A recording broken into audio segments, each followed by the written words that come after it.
Bonjour et bienvenue. Aujourd'hui, on explore des idées fascinantes tirées d'une discussion avec Richard Dawkins. Oui, bonjour.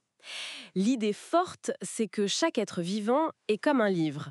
Un livre écrit dans ses gènes qui raconte les mondes de ses ancêtres. Exactement. Mais c'est un livre un peu spécial, avec des ratures, des imperfections étonnantes. Notre but, c'est de décrypter un peu tout ça.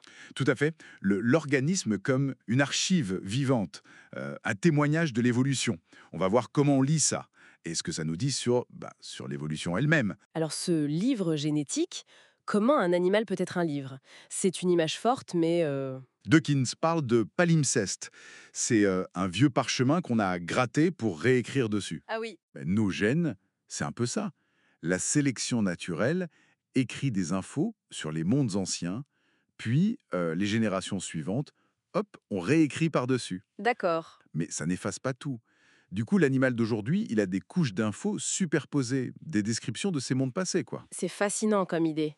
Un exemple pour illustrer ça concrètement. Ben, le camouflage, c'est un très bon exemple. Oui. Imaginez un lézard du désert. Couleur sable, pierre.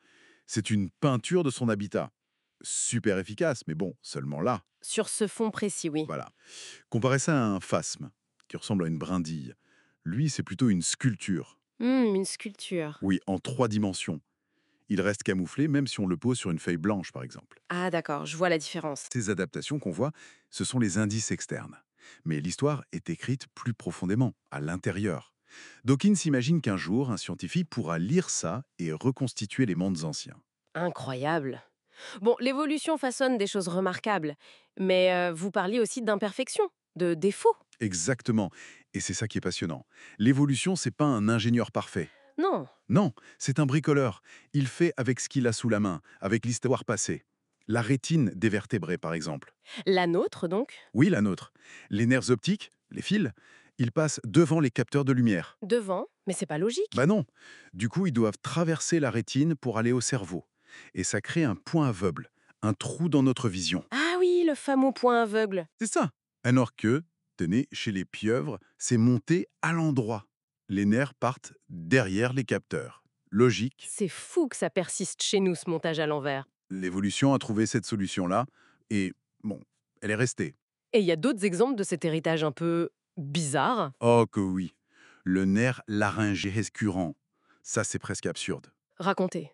Alors, ce nerf contrôle le larynx, la boîte vocale. Oui. Mais au lieu d'aller direct à la gorge, il descend, loin, dans la poitrine, fait une boucle sous une grosse artère. Une boucle. Oui, et ensuite il remonte jusqu'au larynx. Mais pourquoi ce détour? Héritage des poissons. Chez nos ancêtres poissons, le trajet était court, direct, logique. Mais avec l'évolution, l'allongement du cou chez les mammifères, Oui. le nerf s'est retrouvé étiré. Exactement. L'évolution n'a pas recablé, elle a juste allongé le chemin existant. Chez une girafe, ce détour fait plusieurs mètres. Plusieurs mètres de nerfs en plus, c'est incroyable. C'est vraiment l'image du bricolage là. Tout à fait. Et on peut penser aussi à notre colonne vertébrale. Ah, le mal de dos. Voilà, conçue pour la quadrupédie, elle souffre de notre bipédie. Ce sont des compromis, des traces de l'histoire. Ces exemples montrent bien comment l'histoire est inscrite en nous, avec ses contraintes. Alors, face à tout ça, quelles sont les grandes énigmes qui restent pour les biologistes? Ben, il y a au moins 2 mystères immenses. Le premier, c'est l'origine même de la vie. Comment tout a commencé? Oui, le passage du non-vivant au vivant. Comment? On ne sait pas vraiment. Et le deuxième, c'est l'émergence de la conscience. La conscience.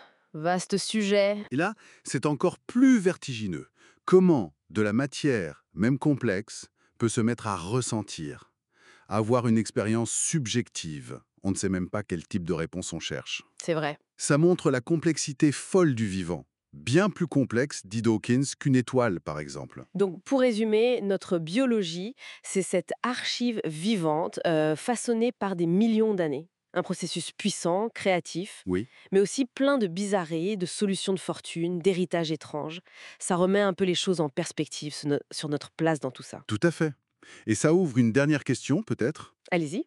Si notre biologie est ce palimpseste écrit par les environnements passés, comment nos environnements actuels, technologiques, sociaux, culturels, si différents, sont-ils en train de réécrire notre livre à nous?